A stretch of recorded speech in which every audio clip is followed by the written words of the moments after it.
Hello, I'm Stephen Page, and I sit as a trustee on the board of Clore Leadership, and I'm the chief executive of Faber and Faber. We're an independent publisher based in London. Over the last week, some bookshops in England have reopened their doors. And across Europe over the last month, we've seen the return of bookshops, and it has felt civilising and hopeful. But at the same time, the Creative Industries Federation produced a report with Oxford Economics that outlines the devastating impact the pandemic could have on culture and the creative industries. It's made me think about hope and despair, and my own response to managing the difficulties of thinking about the future as a leader under these circumstances. In Dr. Zhivago, Boris Pasternak writes, "Remember, you must never, under any circumstances, despair. To hope and to act are our duties in misfortune." Well, easier said than done. I've woken up some days bleakly aware of the difficulty of the day I face. But I have found a profound need to be hopeful. And my best route to this has been to try to have a vision of the future. The vision changes, of course, as the road passes beneath our feet and we have a more concrete understanding of the ever-changing present. For me, being hopeful has required taking hold of what is certain and reacting to it, and carving a more certain future out of the imagination. Such imagined futures are not, of course, in all parts hopeful. In some ways, they're very practical. It is the moving from crisis manager to navigator that I and my team have found encouraging, if challenging, over the last months. It feels like we're the pilots of our own ship again, and that has been good. The simplest and most effective leadership tool I was ever given was a rubber band. It goes like this. The back hand is current reality. The front hand is your vision. I put my vision there, current reality goes there. I put my vision there, you see what I'm getting at. You create a tension in the business when you create a vision, and that simple gesture comes from Peter Sengley's The Fifth Discipline.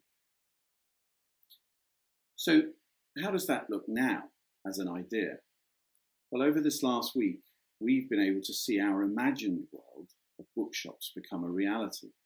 3 months ago, when they shut their doors and we were suddenly in an eerie moment of flying in the dark, we yearned for this moment. We learned quickly through imagining it and making our best guesses. And when it came, we found we were ready and had already adapted and put in place much of what would be required. There's still much uncertainty, but we know it is not fanciful now to project our minds forward and paint a new picture that now contains all that we know. Envisaging the future for our company or organisation, for the market, for the economy, is a permanent role of leadership, and it can't be lost in a crisis. Recently, I wrote an article for the bookseller about the urgent list of things I thought were needed now that we were leaving the lockdown.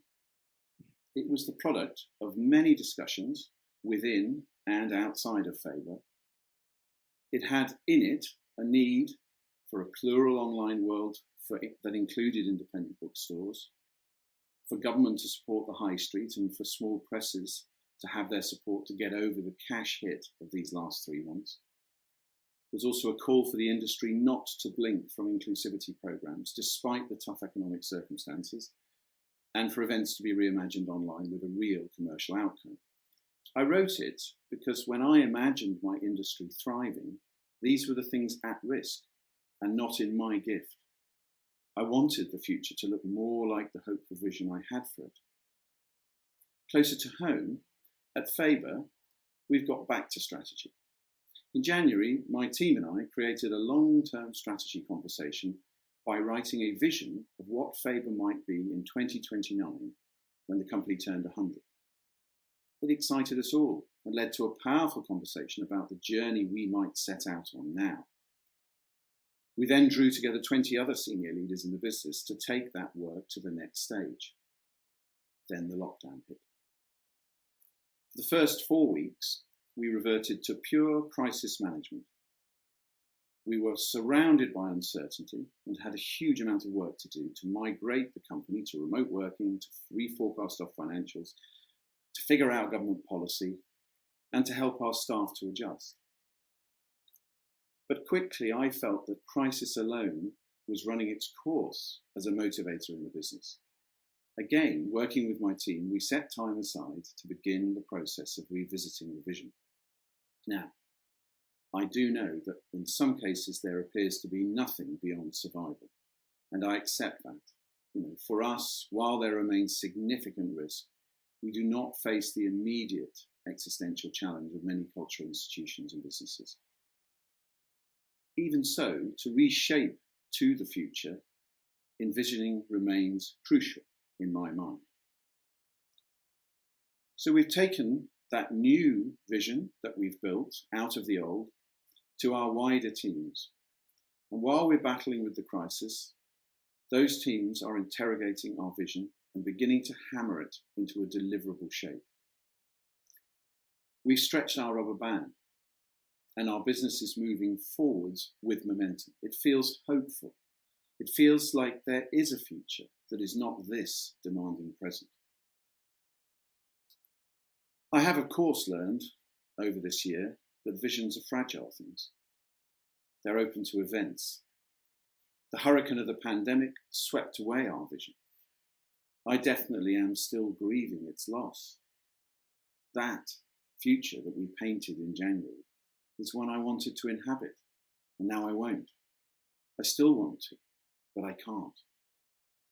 And right now, just as we are beginning to reimagine and move forward, the Black Lives Matter's protests have shone a fierce light on the inadequacy of progress to represent society fairly in my industry. We had to look at ourselves really hard in the midst of this crisis and put this agenda first. There is no good future if we don't fix this. To realise how our best intentions had led to failure was a desperately disappointing moment, but now one that must be woven into our more hopeful future. We can and will do much better. So over the last 3 months, I've had to fight despair, but I have found hope. I found it through my colleagues and through our ability to dream big while managing difficulty that was unimaginable only months ago. And of course, some of our imaginings proved wrong, but that was ever the way. The hands holding the rubber band never meet. As Tolstoy says in Anna Karenina, if you look for perfection, you'll never be content. For me at this time, despair has lurked, but my best tool for banishing it has been both to act and to imagine, taking hold of what is certain and stretching it, painting a picture that can act as a North Star to which we can navigate with more heart. That may be very personal. That might be my very personal perspective, but it's been a true one for me. Thank you.